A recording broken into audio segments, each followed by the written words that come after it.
You learn a lot about a person when you go to prison with them. I'm sure you got questions and I could explain, but what would be the fun in that? Instead, I'll just say my friend, Jane Anderson, is a multi-nominated Emmy-winning writer, producer, director who was way too busy to sit down and talk with me, but I'm so glad she did because not only is Jane a living, breathing encyclopedia about the craft of play and screenwriting, the life she's lived as an artist, scratch that. The life she's living as an artist at the ripe young age of 70 is something we should all aspire to. Don't get me wrong. I'm not saying life has been easy for Jane.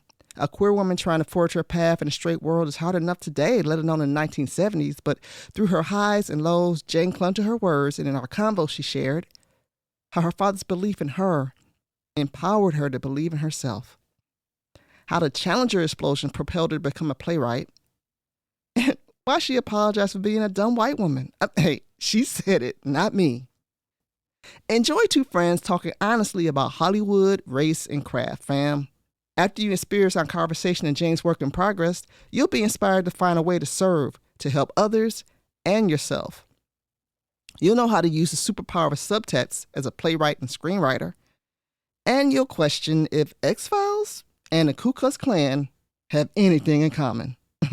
The truth is out there, okay? Hey fam, I'm your host Moniz and welcome to Works in Progress, Conversations with Storytellers.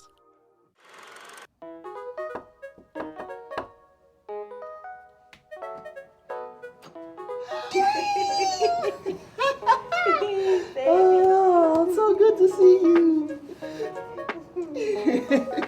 All right. Should we do it? Let's do it. Yeah. Okay. A kick in the gut. Jane Anderson. Oh my God, Jane, it's so good to see you. Oh. Okay. Okay. Here we are. Here we are. Let's talk craft. Okay. Let's talk race. Okay. But you know what? Before we do that. Yeah. I just want to know, I want you to know. Yeah. I done some research on you. Did you now? And okay. What's funny is. All right. Okay. I had never done that before. Okay. I didn't know who you were when we were in prison. Oh, you know what? We'll talk about that. We weren't actually in prison. We'll correct that. Yeah. But for the audience, listening and watching, everybody, this is my girl Jane Anderson. Okay, she is a 3-time Emmy winner.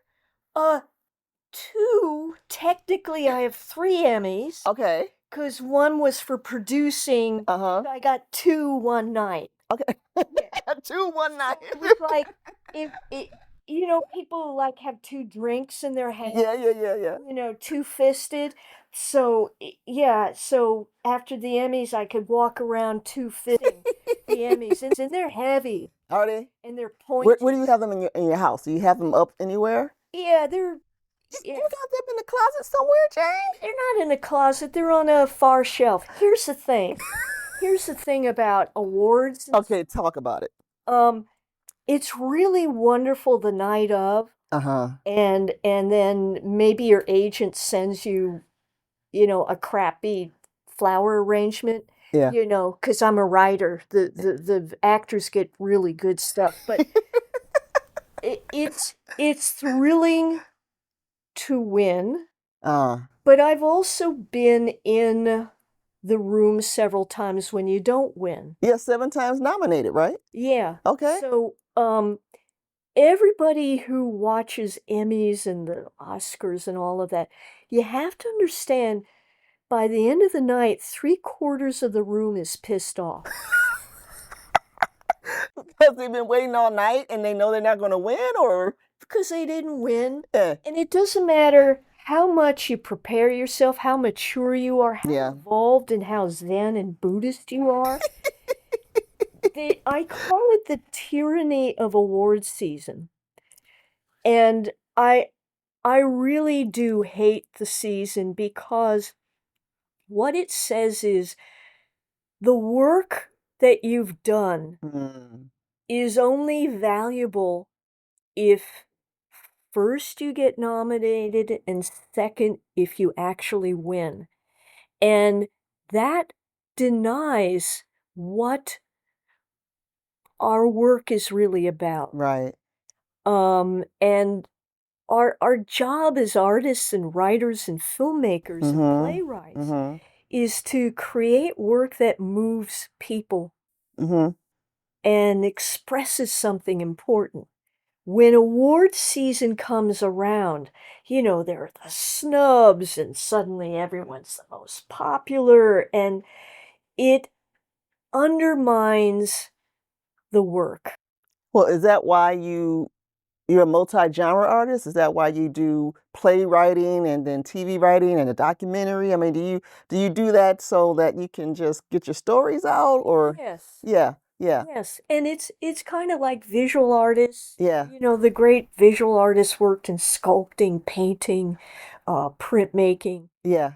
So as writers, we want to, work in all mediums. Mm-hmm. And each medium is very Mm-hmm. different creative demands. Right, right. Well, I want to go back even further. Okay. Okay, all right. Okay. Well, first of all, Yeah. let's explain this prison situation. Yes, yes, yeah. I don't want people to think that we were actually doing time, but Yeah. in a way, we were doing time, right? Yeah. Yeah. So we were both volunteers for a nonprofit Called Right Girl. called Right Girl, and That continue. helps teenage girls discover themselves as writers. Yeah. And we both volunteered to go to Juvie in Santa Clarita Yeah. facility. And Yeah. it was Now, why did you? We had a choice because we could have done the workshops, the nice, fluffy, the girls with the 4.0s and stuff like Yeah, that. yeah. I know why I chose Juvie. Why did you decide you want to go? much more interesting. Okay. The stories they have to tell are more interesting. Mm-hmm. I love the challenge, and I just had to do it. They're fascinating, and they needed us more. That's why I did it. They needed us. Yeah. That's why I wanted to go where I was needed. And I don't know about you. What made you decide to volunteer in this way? Because I had a different reason. I don't know. Let me tell you, what was yours? To just volunteer. Yeah, to volunteer. Okay. In our business, there are periods of time, your career goes like this. Mm-hmm. Mm-hmm. And Mm-hmm. I had hit at a certain point a setback in my career, where, oh God, I forget what it was. It was either bad reviews or, I was not popular. And I always made a vow to myself, when the business disappointed me, Yeah. I would go out and help the world. You know what's hilarious? That's the exact same reason I did it. We've never had this conversation, but that was the exact same reason. I was going through a period in my career, like you said, the lulls, and I was even debating if I should stop doing this. The rejection was getting to be too much. Yes. And the only thing I could think of was helping. Like God was like, you have to help someone. And I had seen the Right Girl thing a few times, and I missed the deadline, and I just finally said, let me apply for this. And it saved me, actually, because I was able to take the pressure off of myself of being successful, whatever that means, and pouring into these girls who needed us so badly. Yes. And when we had a choice to go and do the workshops at the Huntington Library and all that type of stuff, as soon as they said Juvie, I was like, I'm in. Because I knew those girls would look like me. Yes. Yeah, so that's why I wanted to go there, and it was an amazing experience. Here's the thing about being an artist and a writer. Being an artist, you have to be self-involved, Selfish. and selfish, to sit in a room, express yourself, and it's a lonely profession. It is very lonely. I've worked on staff. I don't love staff. I'm a features writer or a playwright? I worked on TV staff. Right, but like I'm a playwright feature writer. Me too. Yeah. I preferred it, but it's lonely and self-important. right? Mm-hmm. It has to be self-important, or else you wouldn't have the guts to keep doing it. Right.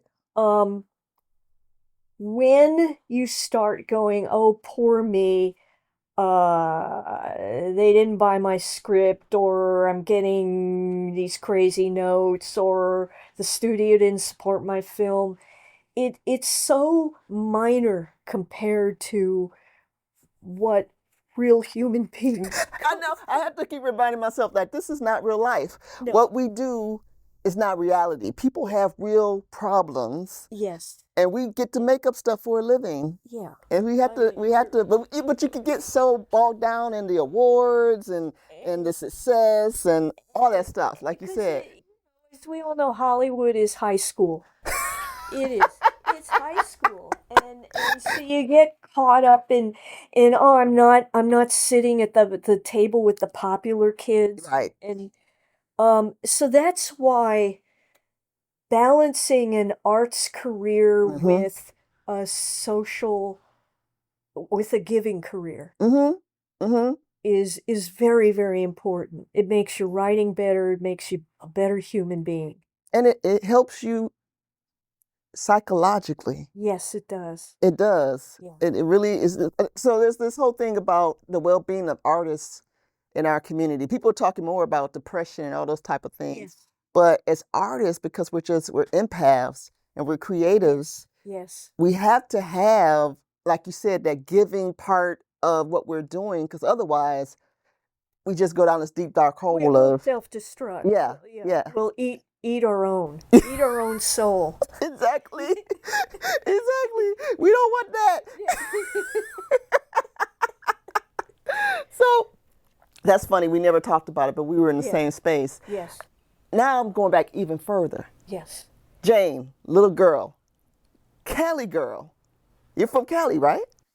California. Yeah. I mean, I never knew that either. Northern California. Northern California. Yeah. So, like, tell me about your background growing up, or did you come from a family of artists, or what was going on there? My dad was an engineer. Yeah. And moved us across the country to Northern California Mm-hmm. in the early 60s, when just computers and all that magic was just happening. Wow. And he became one of the first gentlemen of Silicon Valley. Okay. But he started in our garage, Uh-huh. inventing things. Right.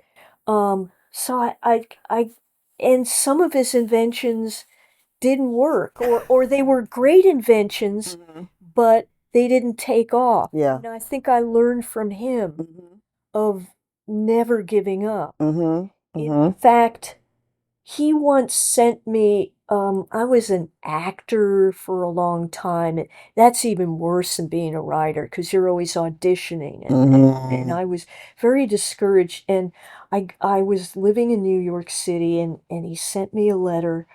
And I thought it was one of those letters of, Jane, you better, check your bank account, or you better do that. I thought it was going to be a dad thing. And inside was just this note that he hand wrote that said, never, never, never, never, never, never, never, never, never, never give up. Wow. Love, Dad. Wow. And I still have that above my desk. Wow. And I think strong women come from dads who believe in them. I had one of those. Yeah. Yeah. And my mother was very arty and encouraged me, but judgmental. Well, Mama want to make sure you can eat, Jane. Uh-huh. I mean, you're going out being an artist and being a woman as well. And to be presentable. Yeah. All to those show well. Yeah. Your daddy supported you. Mama was like, I don't know about this. No, she wanted to be an actress, so she supported everything I did. Okay, so that was where you got the acting bug from her? Yeah. Okay. Yeah. And so you dropped out of school. Yes, I dropped out of college, went straight to New York City. What were you taking in college? Acting class, but you said enough of that. Let me go to New York and try it for real. Yes. Okay. And I had a mentor named William. Yeah. He was a dancer, Uh-huh. an older man, and he had cast me in he was a guest director, cast me in a production, um, and he said to me, if you want to be an artist, you must come to New York. Mm. You will be with other artists. You will also see more of humanity rather than being in a. Also, I was rejected from the next level of the acting program at the college. So Mm. I thought I was, I was in despair. And he said, come to New York. And my parents, I don't know why, probably because my mom was a New Yorker and that was her dream, let me do it. Mm. And he mentored me. He was also gay. And I didn't know I was a gay girl because I was so scared of it and so closeted. This Yeah. was the early 70s. Yeah. It was still unspeakable. Mm. And the only examples of being gay were very negative. There was the Killing of Sister George movie, which was so awful and depressing. The only uh literature was The Well of Loneliness. Like, yeah, sign me Yeah, up that don't to sound good be at all. lonely. No, Well, exactly. no, No, yeah. no, I want a no. piece of that. Yeah, yeah. So, and New York was just starting to pop. All my friends were either straight or gay guys. Um, and I was really struggling to find out who I was. But in the meantime, there was theater and Yeah. art and I would just walk the streets and sketch on the subway and I would suck up this incredible thing of New York City in the 1970s. Yeah. That's when Meryl Streep had just graduated from Yale and I saw her in her very first production. Wow. A young Meryl Streep. Yeah, playing all kinds of parts. Wow. Shakespeare in the Park, and the Public Theater, and Cafe La Mama. Mm. That was seeing multiracial production of the Trojan Women at Cafe La Mama, where you were shunted around like the Trojan women, and it was, I learned what real theater was. Mm. And is Um, that when you found your voice as a playwright? That were you still trying to be an actress, or you said Actress, and somehow I got cast in David Mamet's first play. somehow what Yeah. his first play? Yes, yeah, his first big Wow. New York production, Okay. Sexual Perversity in Chicago. Yeah. Um, and acting in that play is what taught me how to be a playwright because Mm. no one knew who David Mamet was. No one knew That's that kind he's of the master. rhythmic kind of dialogue. Yeah. And as an actor, rehearsing that, I learned how to deconstruct great dialogue, and I learned also how to deconstruct subtext. Mm. Mm-hmm. Um, Mm-hmm. and I didn't know I wanted to be a playwright, but that got into my head. Mm-hmm. And then after a couple of years, I decided I I'm not built to be an actor. What does that mean? It means I didn't like crying in front of people. I Okay. didn't like being vulnerable in front of people. Ah, right, right. And then where do you put that afterwards? And I Exactly. struggled with that in acting class. Yeah, yeah. So But that's when you were like, enough of yeah. this, let me be a playwright. Yes, I became a comedian. I Like the marvelous Mrs. Maisel? Is that were you on stage like that? tried that. I was no good at that. I was more a Lily Tomlin, Oh, I love Lily Tomlin. Whoopi Goldbergian Oh, so type. you would I do the did different characters. characters. Oh, that's so amazing. I did characters. That's so And amazing. because as just an actress, as I had a high voice, I looked very young. I was limited what I could play, but as a comedian, and I played cabarets in the village, the Wow. duplex. Well, when are you making your movie? What is going on? What is? Oh, not that. No, no.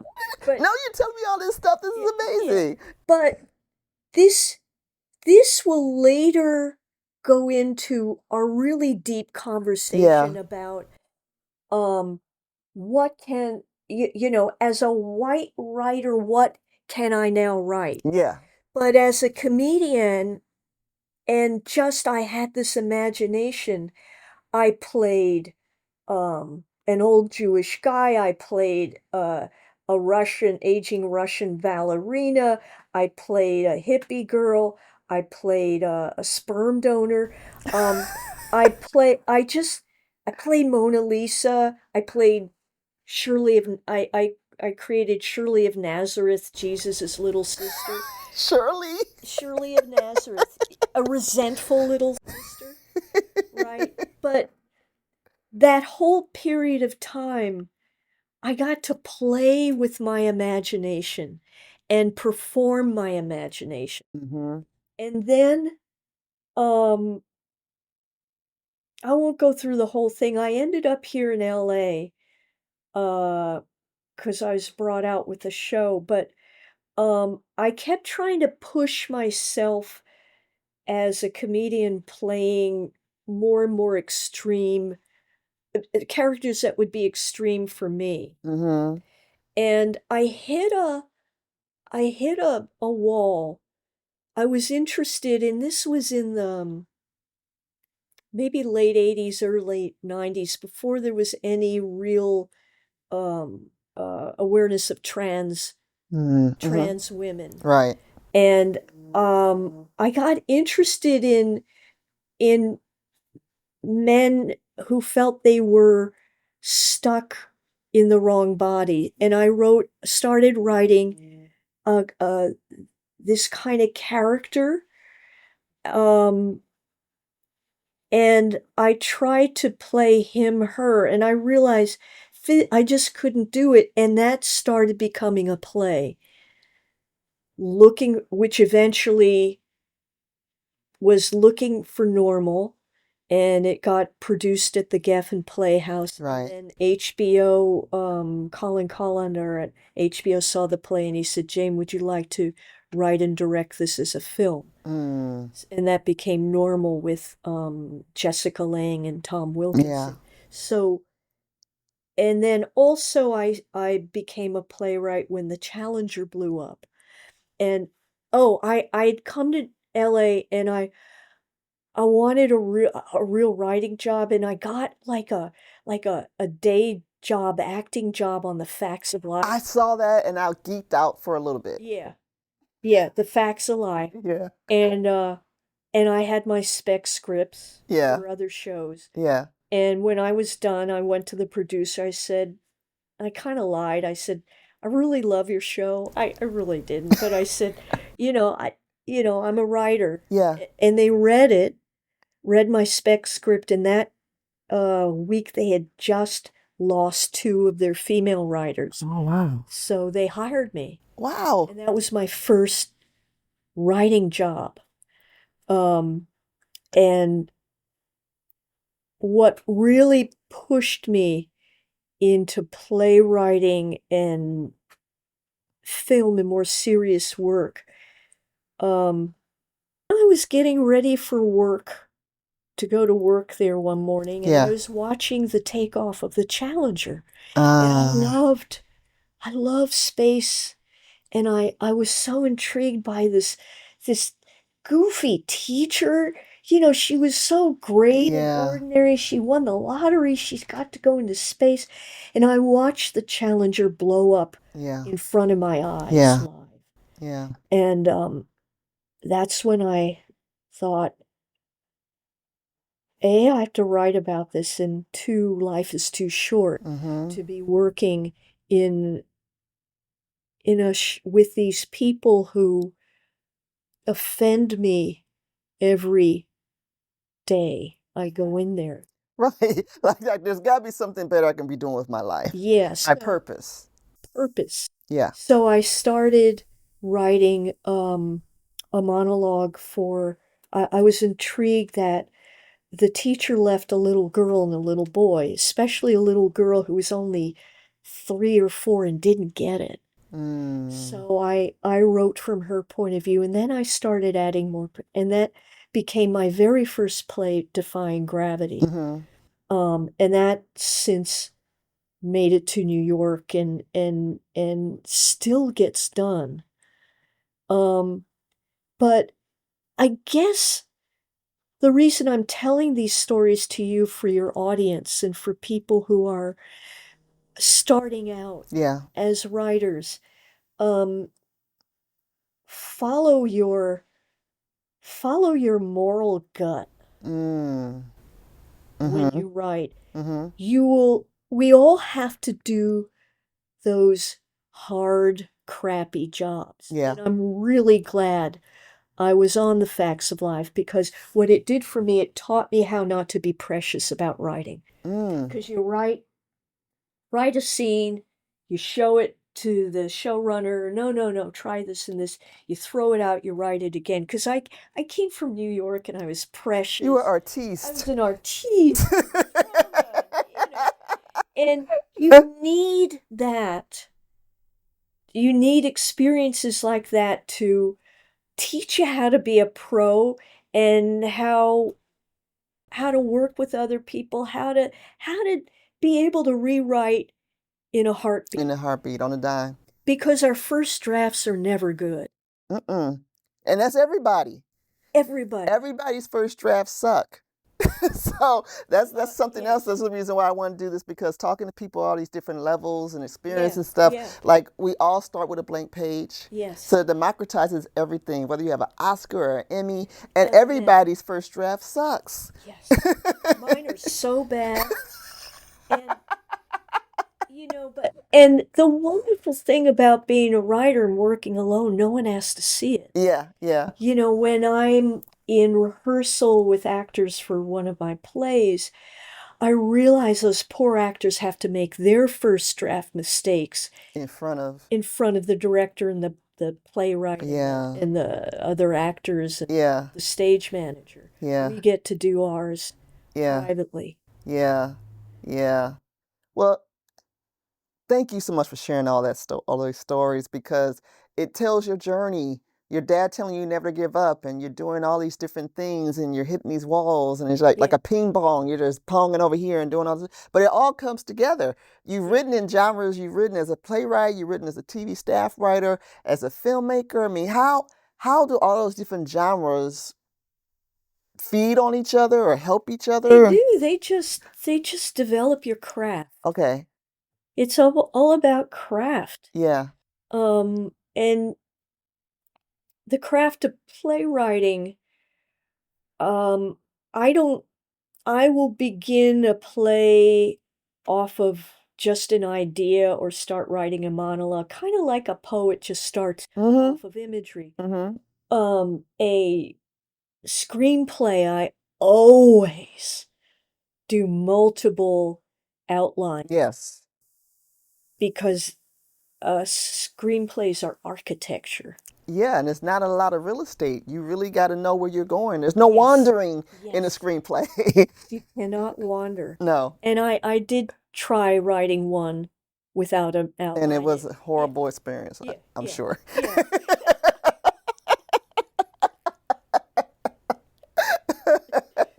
And then the TV staff writing, like I just recently got my first TV staff writing job.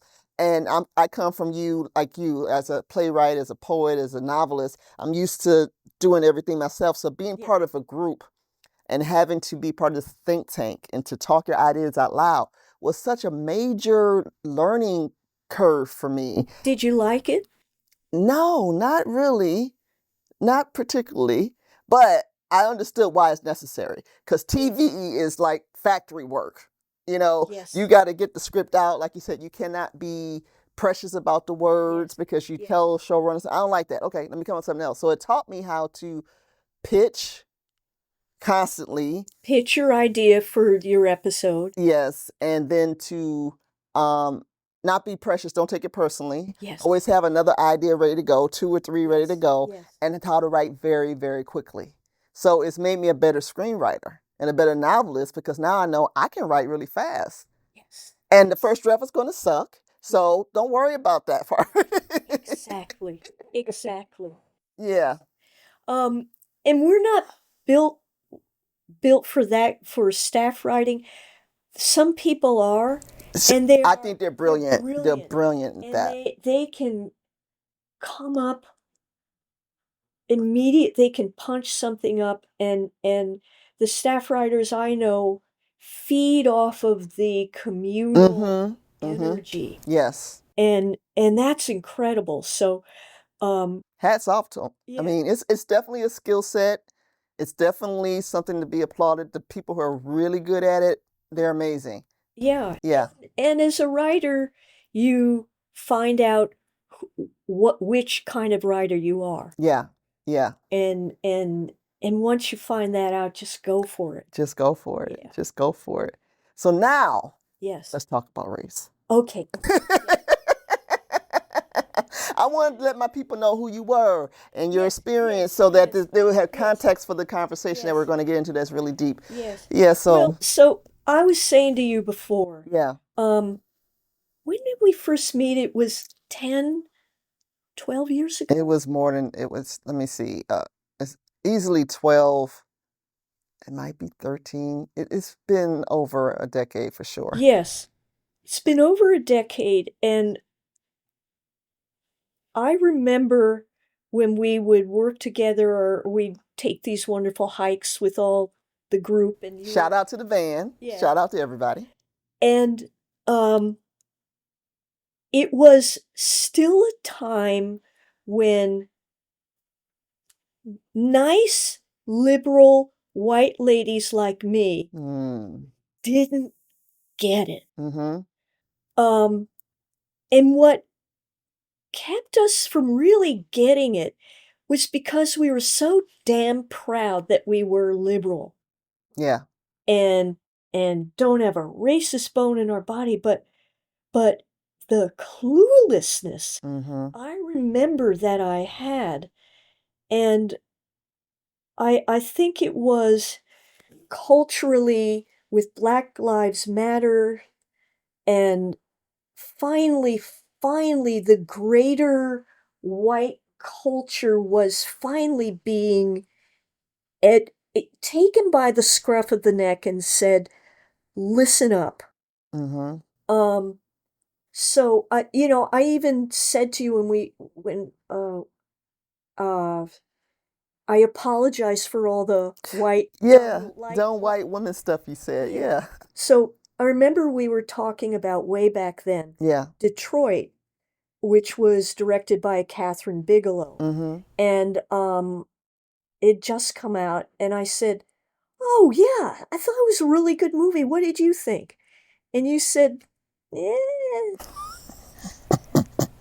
So I want to know, talk to me what was wrong about it for you. I mean, or inauthentic. Yeah, I mean, it's sort of like what we were talking about earlier, that it was from the gays, it was from the white gays. Yes. And so it just wasn't authentic to what Detroit I know, the people I know. It wasn't authentic. It didn't feel real. It felt like a white person telling the story. And a lot of times that's what happens with our stories. They're told from the white gaze, and they're whitewashed to be palatable for the audience, for the white audience to get. So it wasn't for us. So I can understand why y'all would like it, because you know exactly what they're doing. They're appealing to you. What was can you remember what was particularly white gazy? I think it goes back to what you were saying before, when the white gaze is the point of view of a story of a Black person or a brown person, there's no subtext. Yes. There's no subtext. It's just straight stereotypical surface stuff. Yeah. And so for me with Detroit, I mean, we had the racist cop, we know that dude, right? Yeah. And then we had the Black guy from the hood or whatever, but there are no layers to his Yes. background, his personhood. There were no Yeah. levels to it, Yeah. and so it was just really flat. Yes. It's like, you could just look up something on Wikipedia and decide, okay, well, this is what a black person from Detroit at this time would do, Exactly. and then you Yes. do that, Yeah. and then you direct the actor to do that, or it's in the writing like that. So when people aren't from the community that they're writing about or directing about, there is no subtext to it. There's no. Denzel Washington did a interview once about when he was directing Fences, and he was like, "Could Steven Spielberg have directed Fences?" Of course, no. He said he could. Yeah. He said, but it's about the culture. Yes. You need someone from this culture. Yes. You need someone that has the picture of Dr. Martin Luther King on the wall, because that's what happened in every black kitchen at that time. Yes. But I know that because I'm from this culture. So it's those little sprinkles of salt and pepper and things that they don't necessarily know or even think they have to know. And so it doesn't ring true. And you would hope that, for instance, the black actors in Detroit would have said in rehearsal, I don't know if they rehearsed in rehearsal, let's try this way of going at it. Or but I think sometimes actors, when they're, just coming up in their career, they're just so happy to work. Yeah, yeah, Or so I'm surprised, there wasn't that going on. yeah, A real dialogue. yeah, yeah. Well, this is a good transition into your piece then. Okay. Yeah, let's talk about what you have. Thank you, first of all, for sharing this piece. I mean, it's just wonderful. I'm reaching out to people that I love and respect in hopes that they're open enough to be vulnerable to show a work in progress. Because we all know, we just had a whole discussion. Yeah. Like, we don't want our stuff to be seen when it's not finished yet. But I think it's important that our audience and people who are writers or want to be writers or thought that they can't be writers understand that, we all go through the same thing when we're Yes. creating things, and there's a Yes. process to it. So I Yes. want to thank you for that. So now Yes. tell us all about it. Well, actually, this scene is pretty finished. Okay. It's from a script that's now the producers and the director taking out to get cast. Oh, that's to be even made. better. Okay. Oh, yes. So it's on its way. Okay. But I was approached by a wonderful white director, an Australian director, if I'd be interested in writing the screenplay for a movie about Benny and Barney Hill, Mm-hmm. who were real people. They were an interracial couple. Barney was black and Betty was white, and they lived in Portsmouth, Maine, and they became famous in the early 1960s for being abducted aboard a flying saucer. Right. And this whole it was crazy. Mm. The story took off. Mm-hmm. And they became famous. Not only that, James Earl Jones in the early 70s bought the rights to the story. Oh, wow. And they did a film. Okay. He played Barney Hill. Oh, wow. And you can watch it on YouTube. Okay. It's like one of those, black and white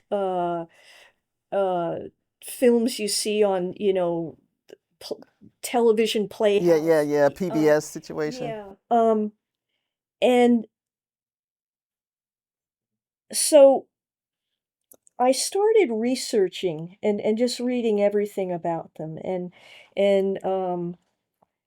they felt the story was that they were returning from Niagara Falls Yeah. on a belated honeymoon. Yeah. and they were going through the White Mountains of New Hampshire, which are craggy, and it was middle of the night, and they saw a light in the sky, and it started following them, and then Barney got out of the car and he looked through his binoculars and freaked out, and Betty was freaked out, and then suddenly they couldn't remember anything, and the next thing they could remember, they were driving home, got home at 6 in the morning, 2 hours later than it would have taken them. Mm. Mm-hmm. So, um, and they felt dirty. Mm. They felt unclean. They felt that something, and Barney had scrapes on the tops of his shoes. Betty had a torn dress.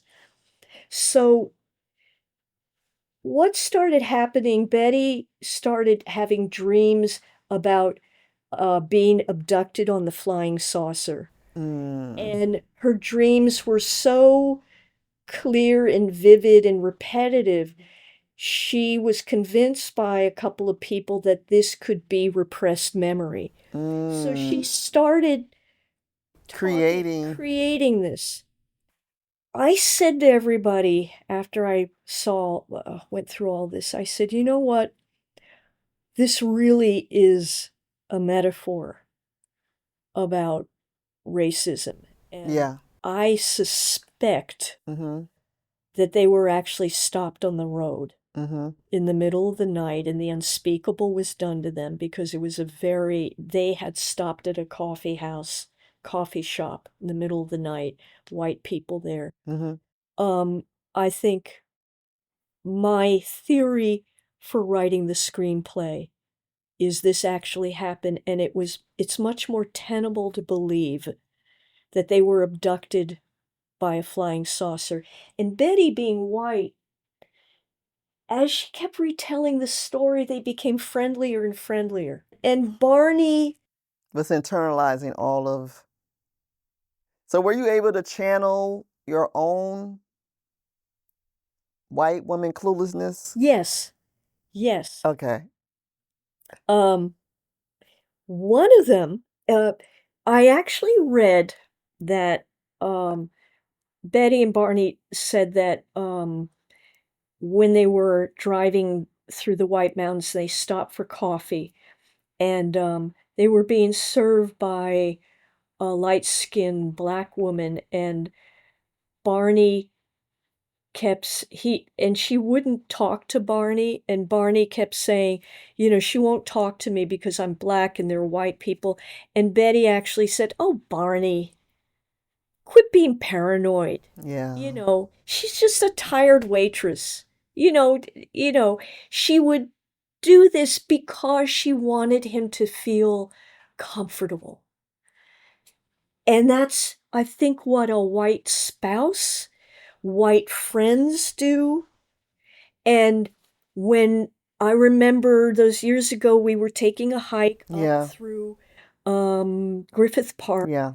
and it was a bunch of us white writer women, and you were the one black woman, Yeah. and you turned to me and you said, "What? Tell me what you said." You said, I said black people don't hike. But I said it's because we don't feel safe in these outdoor spaces, because we're always being watched. and I said, "What? You're safe? Come on, come on!" And my first impulse, I didn't want you to feel that because I Mm, wanted you to have fun with us, yeah. and I just I denied it Yeah. on you, Yeah.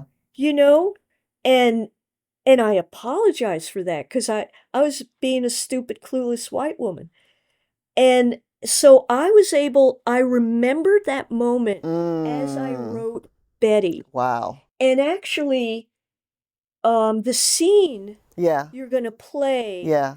um, it's it's integrated into that, Wow. and you'll see the argument. Wow. Um, So going back, I was a white screenwriter. We had a white director, white producers. And I wrote a couple of drafts and thought it was pretty good. Mm. And you're going to love this. I showed it to Fran McDormand, my buddy Fran. Oh, yeah. And because we wanted maybe her to play Betty. Yeah. And she called me up and she said, Jane, it doesn't work. Jane, you're a great writer, but you're white. You can't write this. Can't do this. Because I had written a whole scene with Barney and his fellow NAACP, and I knew I couldn't. Yeah, Something was missing. Yeah. yeah. And she almost said, "What were you thinking?" Yeah. Jane, what were you thinking? Yeah. So I called up the producers, and I said, "You know what? I'll drop out. If you want to get a black writer, this isn't right. Yeah. We're gonna get creamed. I don't want to be the next Green Book." No. No. I knew No. when I saw, yeah, last of its kind. And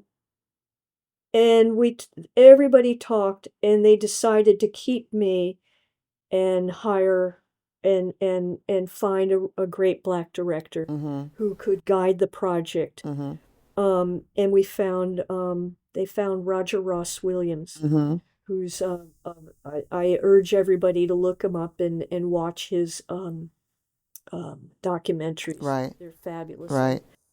And Roger really, he took to the script because he said, I'm a Barney. Because Barney lived in his black community in Philly with a black wife and their kids, and they divorced, and he fell in love with white Betty and moved to an all-white community. And Roger understands that sliding back and forth between black and white. And a lot of his friendships are white. He lives in a very white community, and he said, I'm feeling that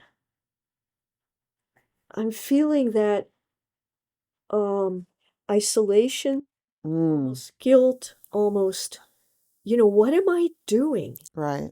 So when we started just talking, he could inform me of, I suspected, I knew in my gut really what Barney was feeling, because again, as a gay person, I've had to translate, live in a straight world, translate, get along, it's fine. It's nothing compared to being black in a white world, but I kind of know how to access that as a writer authentically. Right. But it's vitally important that I understand on a deeper level from Roger, really what it is. Right. And all the subtle things. And so I was able to also I wanted to write a scene where Barney goes back and talks to his son. As a man who's left their mom for a white woman. Not only that, a crazy white woman. Yes. Which makes it even worse. Yes, she's crazy ass white woman who believes in flying saucers.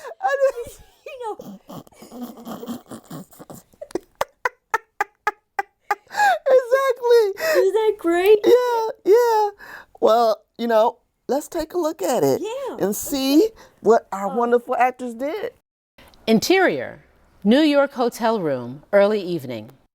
Betty and Barney, back from their taping, are coming into their elegantly appointed hotel suites, a far cry from their Niagara Falls motel room. What was that stupid crack you made about my sister? What about it? It wasn't funny. It's a joke. It wasn't funny. And neither is that joke you're always making about my dentures. It's not a joke. It's part of what happened. I don't need people to think I'm someone who can't take care of his teeth. That's not what they're thinking. And you handled it very well by explaining about the grenade. And then you had to tell him that it wasn't in combat, but while I was at the base. I said you were training soldiers. What's wrong with that? You made it sound like a grenade went out of my control on my watch. It made me look incompetent. Barney, you're gonna have to get over this persecution complex of yours. It's wearing me out. This skin of mine is not a complex, Betty. Come off it. Look at all the people lining up to shake your hand. I promise you, no one is looking at your color anymore. They're looking at you with awe. You can't be serious. Hey, what's the point of us even talking if you're going to tear down every positive thing I have to say to you? you're so goddamn clueless sometimes, Betty. I am your #1 defender, Barney, so don't pull that crap on me. Then listen to me for once. The phone starts ringing. They both stop yelling, suddenly aware that people in the hotel might have heard them fighting. They listen to the phone ring for a couple of beats, then Barney picks up. Hello. All right. Thank you. Well, what was that? Our limo is here. We have a limo waiting for us. Correct. To take us to a dinner in our honor at a fancy restaurant in New York City. So why the heck are we fighting? I can't believe all these people are taking us seriously. Honey, you've been fighting to be taken seriously your entire life. And you're finally being treated with the respect you deserve. Respect for what? For being abducted by aliens? For being the amazing, intelligent, handsome man that you are. Come here, you.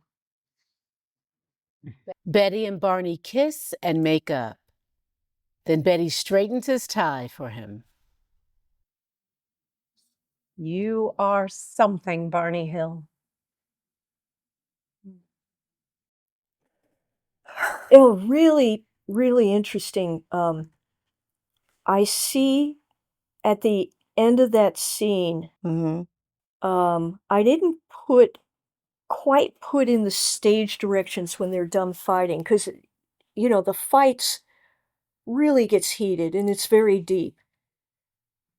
Their resolve is a little too fast. I think on Barney's end, I would write in the stage directions for the sake of the actors, or the actors will find that in rehearsal, is that Barney, when Betty starts saying you're an amazing, wonderful, incredible man, you know, it's that doesn't totally buy. So that's something that you add in the revision. You write more stage direction to give the actors something. Okay. Yeah, so it doesn't, right now it just feels like they resolved it. Right. And it's not resolved. Right. And that's something you never know how your director and actors are going to, or your producers or execs are going to interpret your script. And sometimes I'm there in rehearsal and we'll say, you know, it's not resolved, but if you're not there as the writer, you need to just give a little guidance. But there's a fine line, though, you know, because you're a writer and a director. Yes. So you don't want to exactly. And you don't want to get in the way of the actor's discovery. And that is an interesting craft thing you brought up, that you can't over direct in your scripts. You can't you can't write every camera angle, because it doesn't give your cinematographer and your director room to see their own vision, and you can't overwrite a script. However, when when you first turn in your script to producers Yeah. and executives, Right. studio executives, and even your own agents, Uh-huh. they'll they almost skim through a The script. actions, yeah. They don't see subtext. So you have to hammer it in a little bit, and then sometimes when it's time for rehearsal or production, I'll take some of it out Oh, to okay. not insult the actors and Ah, give them, that makes room. sense. But it is a balance, It's a delicate balance. because many times I'll have the scene in my head, and I'll just write the dialogue, assuming everybody gets subtext. And often the dialogue will look very ordinary, Mm-hmm. and then I'll have, excuse me, I'll have an executive read it and say, well, nothing really went on here, Right. or, this character, I don't understand what they're getting at. So you have to let everyone in on what's in your head. Mm. So Um, how can you be a champion or a protector of subtext? I mean, this is like a really deep craft conversation, because like you said, you can't overwrite. You don't want to insult your actors. You don't want to insult the DP, but you almost have to like feed it to executives like baby food, so you can get to the point where you can collaborate with people who understand subtext. So what are some of the tricks that you do? Sometimes what I do,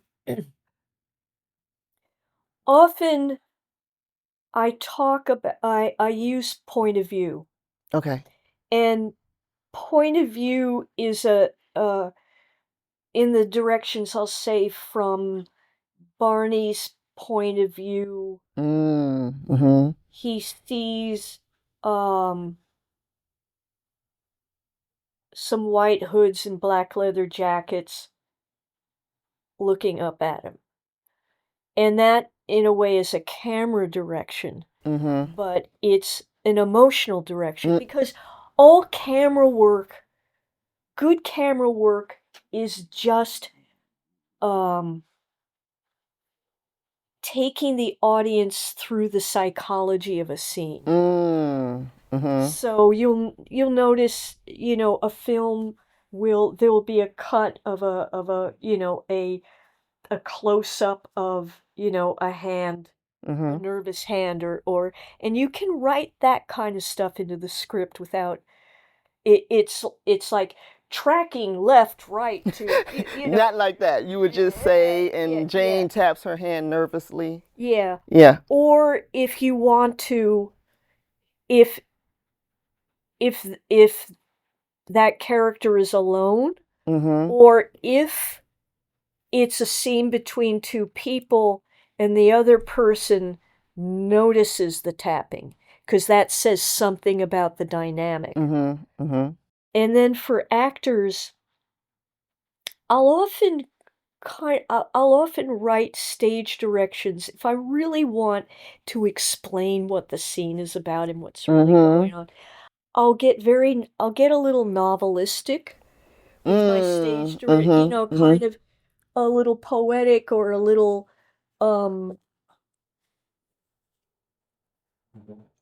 I won't say uh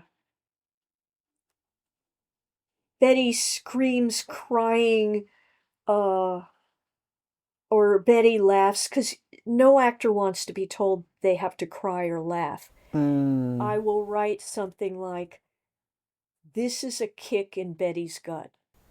So that kind of clue will tell the actor what's going on, and the producer and the director. And it gives them a way to interpret what to do with that. Yeah, What do instead I of do with getting kicked in the gut? exactly. But it's a map. Wow, that was just a master class in subtext. Oh. I just want you to know. I'm like, can I take notes? She's teaching me something. So that was really great. I think that everyone's going to learn so much from that, and then hearing you talk about what you got from it. Yes. That's so brilliant. Yeah. Yeah. Because it's nothing's ever really finished. No. It just gets shot, or it just gets staged, or like Lorne Michaels from Saturday Night Live, he had a quote when he said, like, we don't put up the show on Saturday night because it's finished. We put it up because it's Saturday night. That's exactly right. Yes. Well, and as screenwriters and television writers, we have to understand our words are not inerrant. It's not Bible verse. We are handing something over to the next set of collaborators. And I also learn a lot during auditions. And during auditions, you hear the same scene over and over and over and over and over again. And that's when I hear a lot of the flaws in the writing. And I do a lot of rewriting after auditions. Oh, wow. Yeah. Okay. Yeah, because I see, and that was so valuable to see how that scene played. How, I think there's a slight flaw in the writing in the end. Or maybe not. I don't know. Something to discuss with Roger and the actors. Well, thank you so much for this, Jane. You've dropped so many gems in our conversation. I just wanted to ask you, like, if there's anything else you wanted to share with our audience, any more advice, any more wonderful nuggets that you could drop. Just be kind to yourself. Because we all have that judge in our head that collaborates with the judges out there. Yeah.